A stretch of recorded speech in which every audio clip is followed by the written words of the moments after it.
signing ceremony of UN Convention Against Cybercrime.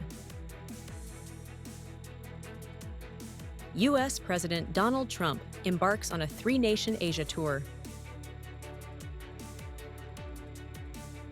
Repaying the kindness. Hello, so good to see you again in today's news by Nghệ An Press and Broadcasting Agency. I'm Hoàng Yên, and here we go, the first headline of the show. United Nations Secretary General Antonio Guterres, President Lương Cường of Vietnam, and senior leaders from more than 110 countries gathered in Hanoi to attend the signing ceremony of the United Nations Convention Against Cybercrime, or Hanoi Convention, marking a historic milestone in global cybersecurity cooperation. In his opening address, President Luong Quang emphasized that this marks the beginning of a new era of cooperation in the global fight against cybercrime, aiming to build a safer and more sustainable cyberspace.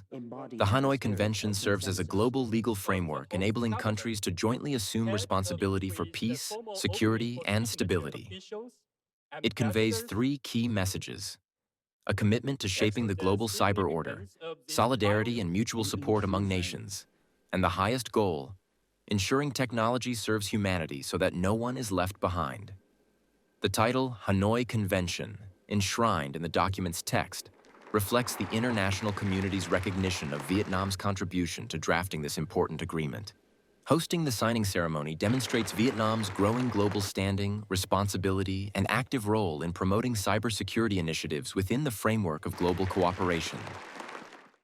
On the morning of October 25th, Hanoi time, U.S. President Donald Trump departed Washington for a 5-day tour of Malaysia, Japan, and South Korea, marking his first visit to Asia since returning to the White House in January.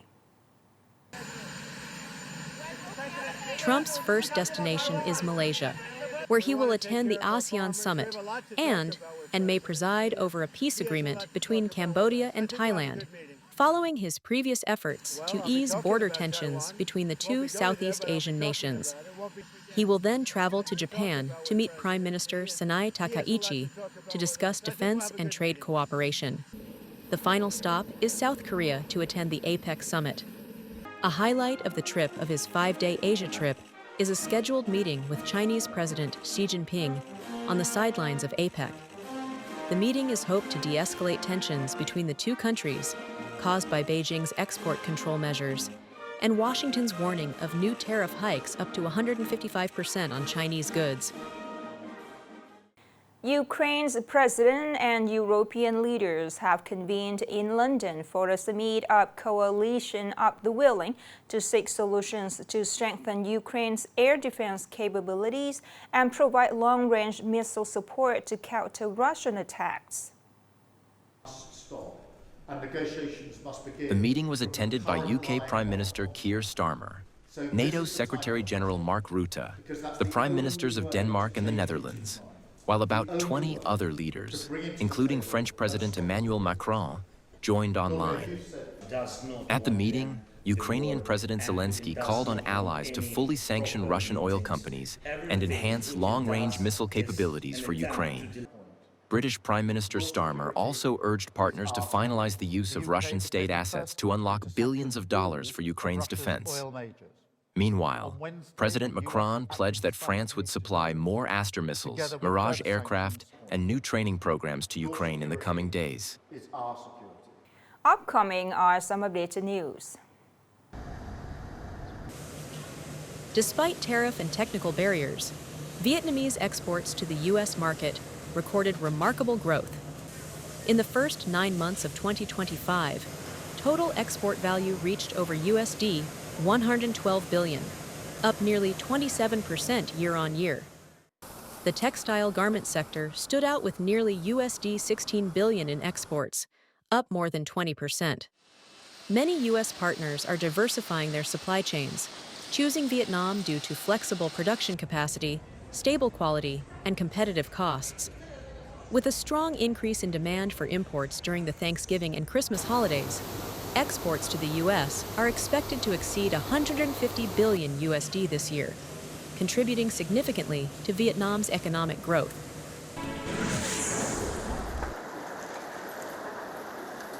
On the evening of October 25th, the first Autumn Fair, 2025, kicked off at the National Exhibition Center in Dong An, Hanoi. With an area of over 130,000 embarks and 3,000 booths, this is the largest scale and most significant national trade promotion event to date. The fair is designed as a cross-Vietnam journey, inviting visitors to explore the country's economic vitality and culture. Nghệ An province has 24 exemplary enterprises participating in the fair. Its pavilion, with its impressive design imbued with the province's rich cultural identity, is expected to be a major attraction and an effective bridge to expand the reach of Nghệ An's products.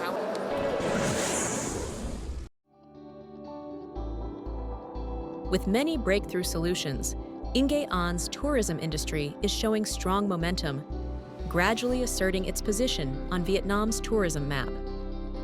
In the first 9 months of 2025, the province welcomed approximately 8.81 million visitors and generated over VND 10.5 trillion in revenue, more than double the same period last year.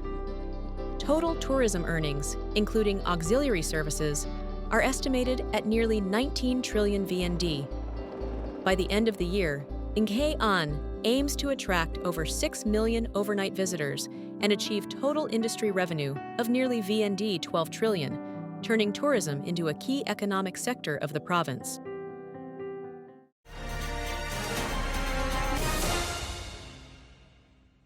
After 12 hours drifting at sea between life and death with his daughter, Nguyễn Thị was rescued then.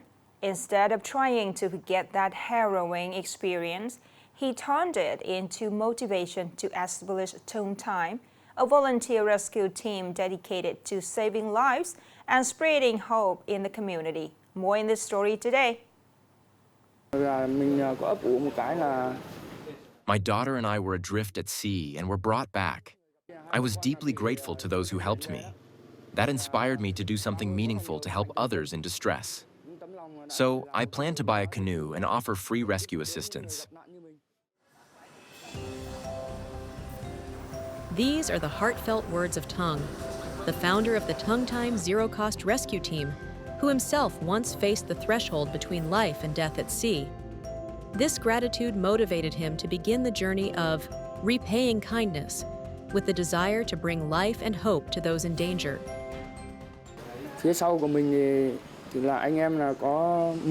Behind me are 10 companions. All of them contribute effort and time. When they know my family is going out to help, they are ready to support. Some even provide meals. From the lonely journey, the Thông zero-cost rescue team has attracted more volunteers who share the same dedication. I want to do good things for life. During the pandemic, I bought vegetables for villagers and volunteered at hospitals. Now I'm always careful, preparing life vests and trusting my teammates.